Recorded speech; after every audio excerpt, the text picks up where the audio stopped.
Alhamdulillah wa syukrulillah wa la haula wa la quwata illa billah. Assalatu wassalamu ala Rasulillah wa ala alihi wa sahbihi wa wala.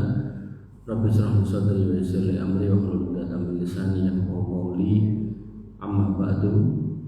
Bapak Ibu yang dirahmati Allah, alhamdulillah kita bisa ketemu lagi di majelis ilmu ini. Dan hari ini saya tidak bawa kitab karena memang sengaja saya ingin menyampaikan materi yang kadang kita luput dalam memaknai kurban. Terus ini bukan hasil kurban meleh, kurbannya jengben. Tapi umumnya kita kalau kita ngerti, ditanyai kurban ini apa bu? Kurbannya boleh wedhus nyate ya.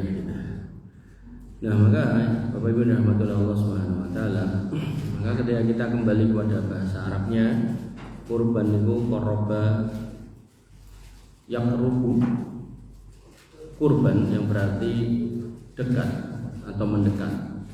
Dijelaskan oleh Ibnu Mandur, al-kurban ma yuqarribu bihi ila Allah min dhabihatin wa ghairiha, yaitu apa saja yang dapat mendekatkan diri kepada Allah, baik berupa binatang yang disembelih atau selainnya. Sehingga kisah kurban yang pertama adalah ketika putra Nabi Adam disembelih, maka di situ Allah menyebutkan watlu alaihim naba abnai Adam bil haqqi qarraba qurbanan. Maka ceritakanlah kisah yang sebenarnya wahai Muhammad tentang kisah dua putra Adam ketika diminta untuk berkurban. Nah, ketika kita lihat tafsirnya tentang ayat ini, maka dijelaskan oleh Ibnu Katsir bahwasanya yadhkuru ta'ala kisah Ibnu Adam wa huma Habil wa Qabil. Ayat ini menjelaskan tentang kisah dua putra Adam, Habil dan Qabil, di mana wa qarraba Habil kabsan saminan min khiyari malih. Yang namanya Habil itu mengkorbankan kabs niku wedhus gembel. Samin niku gemuk, min khiyari malih dari yang terpilih. Terus dia punya kambing banyak, terus dilihat yang paling gede yang mana, itu yang dikorbankan. Itu si Habil. Wa qarraba Qabil hizmatan minaz zar'i ar-radi'i. Adapun kakaknya, Qabil itu kakaknya, dia memilih buah satu tandan, satu gerombol, tapi yang jelek, pun benten. Sehingga kurban di awal pensyariatannya itu bisa binatang, bisa tumbuhan, tanaman, bisa sayur-sayuran, bisa buah-buahan. Nah, lalu masa berganti, kemudian sampailah kita di kisah Nabi Ibrahim.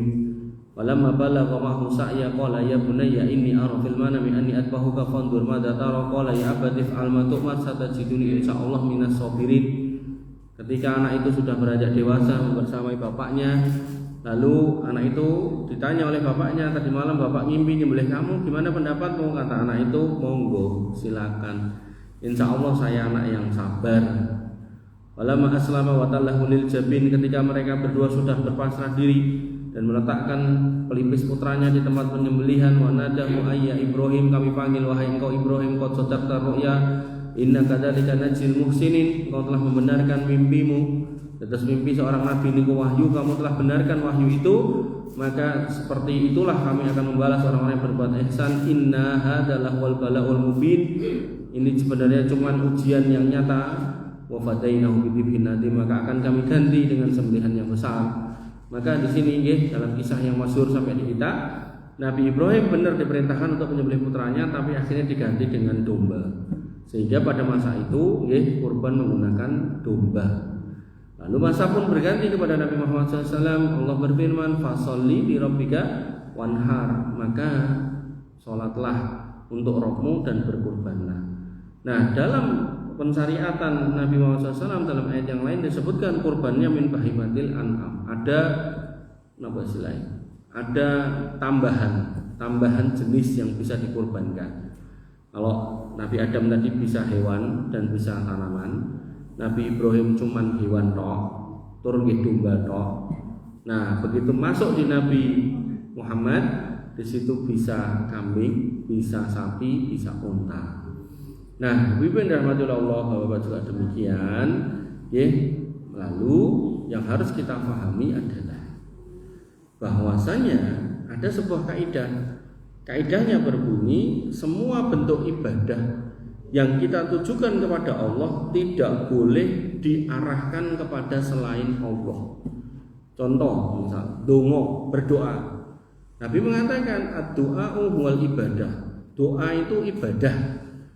Nanti dalam kalimat yang lain ad-du'a'u mukhul ibadah. Doa ini intinya ibadah. Nah, karena doa adalah ibadah, maka tidak boleh kita berdoa kepada selain Allah. Minta ke danyang lelembut tak boleh, penunggu tempat ini tempat itu tidak boleh, minta ke kuburan tidak boleh, minta ke makam Pangeran Samudro tidak boleh, minta ke makam Habib niku mboten angsal. Meminta tidak boleh kepada selain Allah. Nah, sholat benar sholat. Gerakan sholat yang paling inti adalah sujud. Maka Nabi pernah mengatakan, nek kirone kena ento sujud menungso nang menungso, kuwi sing bakalan tak kongkon kuwi seorang istri sujud kepada suaminya. Tapi nek ento, faktanya kan tidak boleh gitu loh. Karena tidak boleh, maka tidak boleh ada seorang istri sujud kepada suaminya, sehingga jenengan nek boten niku boten kedah. Napa istilah sungkem ngantos sujud-sujud ngoten niku boten kedah. Cukup di cium pipine ampun. Mboten kedah dadak ngoten niku lho. Enggak boleh. Nah, maka kembali ke kurban tadi. Karena kurban ini juga ibadah, tidak boleh diarahkan kepada selain Allah, dan Allah menyatakan di dalam Quran surat Al-An'am 16263, insyaallah jenengan sami pun hafal, qul inna sholati wa nusuki wa mahyaya wa mamati lillahi rabbil alamin. Katakanlah wahai Muhammad bahwasanya salatku, kurbanku, hidupku dan matiku hanya untuk Allah Rabb semesta alam, titik, enggak pakai koma. Nanti tutupnya lanjutan ayatnya, la syarika lahu wa bidzalika umirtu wa ana awwalul muslimin. Tidak ada sekutu bagi Allah dan demikianlah aku diperintahkan untuk menjadi orang yang pertama berserah diri. Sehingga nanti tafsirnya disebutkan wa nusuki ay dzabihati wa qurbani lillahi wahdahu la syarikalah. Kurbanku itu hanya untuk Allah saja. Maka Bapak Ibu yang dirahmati oleh Allah Subhanahu wa taala, disinilah makna mendalam dari kurban. Terus kurban itu memang benar menyembelih binatang yang nanti kita makan, kita nikmati bersama dengan keluarga, tetangga dan saudara. Cuman dari sisi esensi inti dari ibadah, di situ ada nilai-nilai ketauhidan, bahwasanya seorang muslim yang mengaku beriman tidak boleh mempersembahkan apapun kepada selain Allah. Itulah yang disebut dengan tauhid. Pramila nggih, Allah berfirman, "Wa ma khalaqtul jinna wal insa illa liya'budun." Tidaklah kamu aku ciptakan wahai jin dan manusia kecuali untuk beribadah. Tafsirnya berbunyi liwahidun, untuk bertauhid. Nah, tauhid itu apa, Mas? Ibnu Taimiyah mengatakan at-tauhidu wa an takunal ibadatu kulluhu lillah wahdah. Bahwasanya tauhid itu adalah engkau jadikan Allah itu satu-satunya yang kau sembah, wa alla yusrika bihi syai'an fi dzalika, dan engkau tidak pernah menduakan Allah dalam urusan ibadah itu, sama sekali tidak. Makanya Bapak Ibu yang dirahmati oleh Allah, Allah menyindir manusia-manusia yang Allah sudah kasih nikmat, entah duit, entah sehat, entah putra, entah dagangan, entah pertanian, entah peternakan, apapun, tapi dengan kebodohannya, kejahilannya, dia ambil sebagian, dia kasihkan untuk Allah sebagai persembahan, dia siapkan sebagian untuk tandingan-tandingan Allah. Allah tidak mau. Disebutkan dalam Al-An'am 136, wa ja'alu lillahi mimma dara'a minal harsi wal an'ami nasiban fa qalu hadza lillahi bi za'mihim wa hadza li syurakaina. Mereka mengatakan bahwasanya Allah itu sudah kasih dia rezeki dari tanaman dan kemudian peternakan, maka dia katakan ini loh sebagian untuk Allah, ini sebagian untuk sesembahan-sesembahan kami. Ya, di logikanya ke laut, ya. Laut niku yang membuat Allah. Ikan-ikannya yang menciptakan Allah. Nelayan yang ke laut tidak pernah sang pelet makan iwak, tak makanane sih kok nek gede tak jikuke kan tidak pernah to. Paling mereka beto jolo, pancing atau alat-alat tangkap ikan loh, tidak pernah bawa pakan ikan. Nah, pulang bawa ikan dalam jumlah banyak, syaitan juga ngikuti dan kemudian bisiki, gandeng kowe wis dikei rezeki dadi wong Islam salat nah engko setahun pisan gua ondas keburon ben kowe selamat rezekimu tambah akeh gitu. Soalnya ning kono enek sing kudu dipakani jenenge Nyiroro Kidul. Maka itu dilakukan ini. Dan Al-Qurtubi rahimahullah dalam tafsirnya mengatakan kanal musyrikuna yaj'aluna li asnamihim nasiban min amwalihim wa zuru'ihim wa an'amihim. Orang-orang yang berbuat kesyirikan itu menyediakan sebagian dari rezeki yang udah Allah berikan sedemikian rupa justru untuk selain Allah. Wa hadza min a'dhami syirk, dan ini adalah kesyirikan yang nyata besar. Li'annahum ja'alu li ghairillahi ma huwa haqqullahi wa lil haqqulillahi wahdah. Mereka menjadikan apa yang harusnya ditujukan untuk Allah saja kok kepada selain Allah. Loh, berarti Allah itu boleh dikorbankan das kebo gitu. Enggak. Makanya di depan tadi dikatakan Habil dan Qabil, ketika Qabil protes kepada Habil, Habil mengatakan innama yataqabbalullahu minal muttaqin. Kurban yang diterima itu orang takwa, Mas. Nah, takwa itu ikuti syariat. Syariatnya zaman itu bisa binatang, bisa tumbuhan, tapi yang baik-baik. Berarti yang diterima ya bisa binatang, bisa tumbuhan, tapi yang baik ya jelek gak diterima. Begitu masuk di Nabi Ibrahim, syariatnya adalah domba yang baik ya. Berarti kan kurban selain domba ya gak diterima. Nah, begitu Nabi Muhammad ya syariatnya tadi ada kambing, domba, sapi, kerbau dan unta. Ada yang kurban ayam yang gak diterima, ada yang kurban gajah yang gak diterima. Nah, maka ketika ada yang mengkorbankan kepala kerbau untuk Allah, ya Allah tidak menerima itu sebagai ibadah kurban. Tapi itu juga enggak serta-merta boleh dikasihkan kepada yang lain, betul. Sehingga Bapak Ibu yang dirahmati oleh Allah Subhanahu wa taala, ketika Ibrahim alaihissalam sudah menyelesaikan tugasnya membuat Ka'bah dengan putranya Ismail, maka Allah perintahkan Ibrahim naik ke bukit panggil manusia untuk haji, maka orang-orang datang untuk haji. Begitu orang-orang datang untuk haji, singkat cerita masa berganti masa, orang-orang yang bertauhid ini sudah pada meninggal, tersisalah orang-orang jahil. Maka si orang jahil ini diantara mereka muncul tokohnya yaitu Amr bin Amir Al-Khuzai. Nah, terus dia seorang saudagar kaya yang dia setiap musim haji itu sebelumnya itu dia ke Syam untuk pulaan. Nah, barang yang dibawa ke Mekah diperdagangkan, dia jadi orang kaya dan orientasi dari ibadah itu sudah hilang ketauhidannya.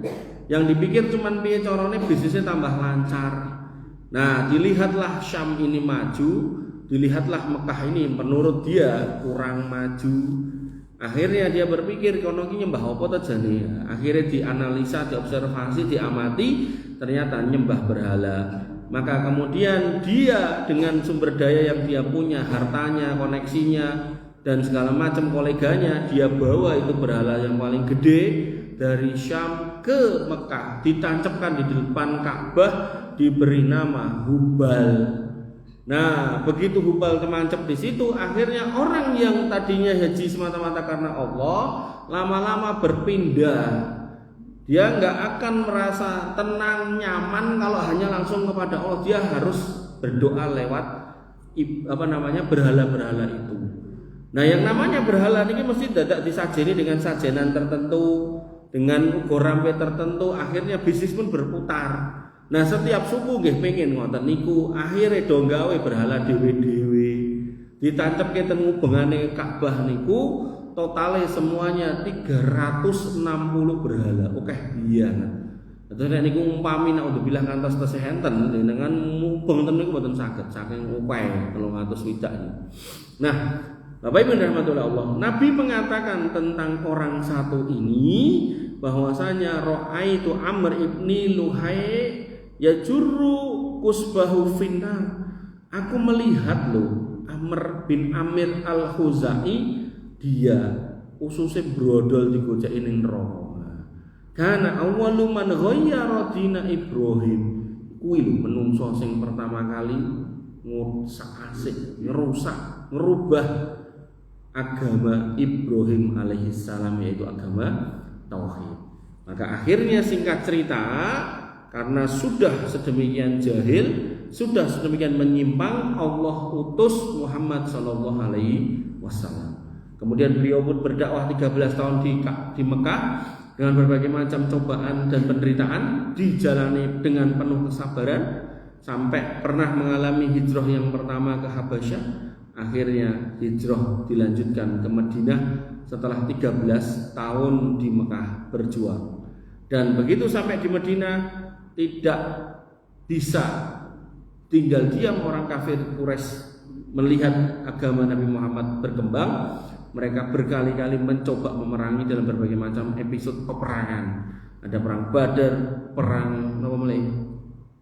Uhud, perang Khandaq, perang Hunain, perang Tabuk. Belum lagi orang dari dalam negerinya, ada orang munafik, ada orang Yahudi, Bani Quraidah, Bani Qainuqa. Belum lagi percobaan pembunuhan oleh orang Yahudi, mau dilempari gilingan gandum dari atas gedung. Ada yang kemudian orang Yahudi perempuan ngundang makan kambing bakar, Nabi seneng, begitu dimakan ternyata isinya racun gitu. Akhirnya beliau pun sakit berhari-hari dan wafat. Tapi qadarullah, alhamdulillah, sebelum wafat beliau sempat menuju Mekah untuk membersihkan Mekah, dan peristiwanya disebut dengan Fathul Makkah. Disitulah kemudian singkat cerita beliau masuk Mekah membawa 10.000 pasukan, dan beliau katakan, siapa yang masuk rumah Abu Sufyan selamat, siapa yang masuk rumahnya sendiri selamat, siapa yang pilih meninggalkan Mekah Ka'bah dia selamat. Yang mau ngajak perang yo ayo, tidak akan ada lagi yang ditawan. Fa innakum antum tulaqo, karena hari ini kalian semua bebas. Artinya kalau terjadi peperangan niku kelompok yang kalah niki harus dibudak jane. Tapi dalam kasus itu Nabi membebaskan, kono. Pokoknya kowe anggere ora ngejak gelut, lunga aman. Kowe mlebu omahmu aman, renek tumpah darah. Walaupun tetap ada sebagian kecil yang mereka mencoba lawan tapi kalah. Begitu kemudian orang kafir Quraisy sudah kalah, maka semua berhala itu dirobohkan, disingkirkan. Laqad ja'al haqqu wa zahaqal batil, innal batila kana zahuqa. Telah datang kebenaran dan telah sirna kesesatan, dan yang sesat itu memang seharusnya sirna. Maka begitu sudah selesai misi itu, beliau SAW pun berpesan kepada menantunya Ali bin Abi Thalib. Beliau berkata, la'anallahu man dabaha li ghairillah. Terlaknatlah orang yang menyembelih, membuat sesajian kepada selain Allah. Nah, lalu pertanyaannya, sing dilaknat iki sing gedene sepiro, Mas? Das kebo, das wedhus apa das pitik? Nah, oke. Maka Thariq bin Shihab radhiyallahu an menjelaskan Nabi SAW pernah bersabda, dakhalal jannata rajulun fi dubabin wa dakhalan nar rajulun fi dubabin. Masuk neraka orang laki-laki yang disebabkan oleh satu ekor lalat. Begitu pula ada orang laki-laki yang masuk surga disebabkan karena seekor lalat. Kemudian Nabi pun ditanya, bagaimana hal itu bisa terjadi ya Rasul? Nabi menjawab, marra rajulani ala qaumin lahum sunamun la yajuzuhu ahadun hatta yuqarriba lahu syai'an. Ada dua orang laki-laki yang melewati satu kampung, dan kampung itu enggak boleh dilewati kalau dia tidak meletakkan sajen di situ. Kemudian faqalu li ahadihima, warga kampung mengatakan kepada orang laki-laki yang bernama Qorib, saiki kamu kasih sajen buat sesembahan kami. Qala, orang yang pertama mengatakan, laisa indi syai'un Qorib, aku tidak punya sesuatu yang bisa digunakan untuk jadi sajen di sini. Qalu, orang kampung pun mengatakan, Qorib walau dubaban, laler siji wae entuk, ora kudu ndak golek kembang nang pasar kembang, laler wae entuk. Faqarraba dubaban fakhallu sabilahu fatahwalan nar. Maka Nabi mengatakan orang itu dengan kejahilannya berpikir, "Lah iki mayar ya mau napa niku laler kok kan, golek tempat sampah dapat, begitu dapat taruh, kemudian dikasih lewat, begitu kasih lewat nyawa dicabut masuk neraka." Kemudian waqalu lil akhar, dikatakan kepada orang yang kedua, "Qorib sakniki giliran engkau." Qala, orang yang kedua ini orang yang bertauhid, orang yang ngaji, orang yang ngerti. Dia mengatakan, ma kuntu liuqarriba li ahadin syai'an dunallah azza wa jalla. Mana mungkin aku tuh berkurban, mempersembahkan sesajian kepada selain Allah azza wa jalla. Fadarabu unuqahu fatahal jannah. Maka orang kampung itu marah, maka orang ini masuk surga karena akhirnya orang kampung yang marah itu membunuhnya. Maka ibu-ibu yang dirahmati oleh Allah Subhanahu wa taala, ketika kita bertanya, jane sing gak kena ki ndas kebun, ndas wedhus apa ndas pitik, bahkan ndas laler kuwi ndak boleh. Nek ndas laler aja ndak boleh, napa mulih niku kembang 7 rupa gitu. 7 rupa niku kek napa mawon niku Mawar, Melati, Kandil, Tanjung, Kenongo, sing kalih napa Bu? Iki tekok tenan iki. Sing kalih napa Bu iki? Oh niku diitung kalih. Mawar merah, mawar putih, melati merah, melati putih. Ndak boleh. Terus umpami enten sajen-sajen ten kampung mriki, ya niku tugas jenengan membereskan.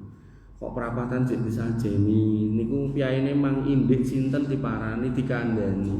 Ora perlu kaya ngene iki. Lah nek kecelakaan sesuk tak pasangi bangju. Ngoten. Terus jangan menyerah sama syaitan. Nah, menggunakan logika ilmiah masih bisa. Oh, iki kecelakaan mergo temboke Pak kuwi keduren, sesuk tak kandhanane yen pojokan kuwi aja ditembok tapi nganggo tralis biar diketok. Ngoten. Jangan pakai logika-logika kesesatan syaitan ini. Makanya nggih Syekh Abdurrahman bin Hasan Al-Syekh mengatakan fi hadzal hadis tahdhiru minal wuqu'i fi syirki li anna al-insan qad yaqa'u fihi wa huwa la yadri annahu minasyirki alladhi yujabuna. Hadis ini menjadi peringatan keras buat kita untuk hati-hati. Bahkan orang ini karena kejahilannya dia tuh enggak ngerasa. Mosok toh mung dadek laler kok mlempung neraka. Faktane hadis itu menyatakan ngoten. Makanya ketika jenengan ajeng piknik, pastikan tempat pikniknya tidak sedang berlangsung acara-acara kesyirikan, kebo itu tidak diarak barang ngopo gitu, rebutan letong segala macam tidak perlu. Dengan mereka aja ngekei pakan angsal, tapi nek kemudian mengagungkan itu sudah keliru. Makanya pelajaran dari peristiwa kurban, ya, kalau kita kembali runutkan, bahwasanya kurban itu mempersembahkan kepada Allah saja untuk takarub, maka tidak boleh dialihkan kepada selain Allah. Walaupun dalam konteks mencari ganjaran dari sisi kurban, kita harus mengikuti syariatnya. Dari masa ke masa niku sudah terjadi perubahan. Di masa Nabi Muhammad niku nggih namung kambing, domba, sapi, kerbau dan unta, tidak boleh selain ini. Maka ya, kita harus paham ini untuk mendapatkan keutamaan berkurbannya. Tapi sisanya sebagai bentuk persembahan, apapun itu tidak boleh dipersembahkan kepada selain Allah. Bahkan tadi saya sebut ekstrim tadi, ndas laler aja tidak boleh, apalagi ndas kebo ini. Nah, di logika ini gunung niku sing damel Gusti Allah. Jeblok niku nggih atas izin Allah. Lalu tiba-tiba, oh iki enak sing nunggu jenenge Mbah Roso-roso gitu kan. Akhirnya digolekke ndas wedhus ditancepke ten mriku, didongani. Delalah sama Allah dikasih istidrat bar ditancepi mboten sida jeblok. Akhirnya lho lah tenan to. Padahal sebenarnya semua itu liyabluwakum ayyukum ahsanu amala. Untuk ngetes mana yang imanmu itu benar jujur di atas ilmu niku lho. Makanya Ibu dirahmati oleh Allah Subhanahu wa taala jenengan dijak piknik kok nglarung ndas wedhus, ndas kebo ke laut enggak usah ikut. Kalau ada apa-apa jenengan cedok alih-alih berharap husnul khotimah, jelas niku suul khotimah. Atus lho. Bar buat sajen ndas laler lalu fakhollu sabilahu dikasih lewat mati fataholan nar masuk neraka. Makanya jangan sampai ini dengan melakukan wisata-wisata ke tempat-tempat yang berbau kesyirikan, lalu di situ nggih nyoto-nyoto nggawa ugo rampe. Ning ndi ngeterke kawinan, dadi nggo pitik barang. Lah mengko nek jembatan kretek kok muncalne pitik kuwi kok nek ra ngono kok jembatane ambruk. Lah nek ngoten ya berapa pitik yang harus diuncalke ke situ. Ternyata enggak niku, hanya kita yang dibodohi syaitan. Lalah sing isor ya wis ana sing ngenteni. Dadi anggere 1 minggu pun ana sing ngenteni. Tekok iku minggu 1 untuk piro mas? Ya paling mboten 3 dugi gangsal. Pitik tiba-tiba jatuh, pluk cekel cobi. Maka itulah kesyirikan yang menjadi inti dari hikmah di dalam berkurban. Kurban itu tidak semata-mata menyembelih dan makan-makan, tapi di situ ada satu bentuk ibadah yang sangat agung. Kita mengagungkan Allah dengan mengkurbankan apa yang Allah sudah karuniakan kepada kita, wabil khusus binatang kurban, dan kita dipesankan untuk tidak menduakan Allah dalam urusan perkurbanan dalam bentuk apapun. Ada yang mau nanya? Betul enten? Kita pulang. Titik mau nanya enggak? Betul. Bapak Ibu rahmatullah Allah Subhanahu wa taala, kita tutup dengan doa nggih. Mudah-mudahan Allah berkahi panjenengan semua di sisa waktu yang Allah berikan kita di dunia ini. Bismillahirrahmanirrahim. Alhamdulillahirabbil alamin. Hamdan syakirin hamdan na'imin, hamdan yuwafi ni'amahu wa yukafi mazidah. Ya Rabbana lakal hamdu kama yanbaghi li jalalika wa 'azimi sultanik. Rabbana lakal hamdu anta nurus samawati wal ardi wa man fihinna wa lakal hamdu la ilaha illa anta subhanaka inna kunna minadh dhalimin wa illam taghfir lana wa tarhamna lanakunanna minal khasirin. Allahumma ighfir lil muslimina wal muslimat wal mu'minina wal mu'minat al ahya'i minhum wal amwat innaka sami'un qaribun mujibud da'wat wa ya qadiyal hajat. Rabbana zalamna anfusana wa illam taghfir lana wa tarhamna lanakunanna minal khasirin. Rabbana ighfir lana dhunubana wa liwalidina warhamhum kama rabbawna shighara. Allahumma ighfir lahum warhamhum wa'afihim wa'fu anhum wa akrim nuzulahum wa wasi' madkhalahum waghsilhum bil ma'i was-salji wal barad. Allahumma taqabbal minna siyamana wa qiyamana wa ruku'ana wa sujudana wa tafassu'ana wa tadarru'ana. La ilaha illa anta subhanaka inna kunna minadh dhalimin wa illam taghfir lana wa tarhamna lanakunanna minal khasirin. Rabbana hab lana minas solihin. Rabbana hab lana minas solihin. Rabbana hab lana minas solihin waj'alna fi zumratil muwahhidin wa atilna al-jannati ka jannatin na'im ya arhamar rahimin ya dzal jalali wal ikram.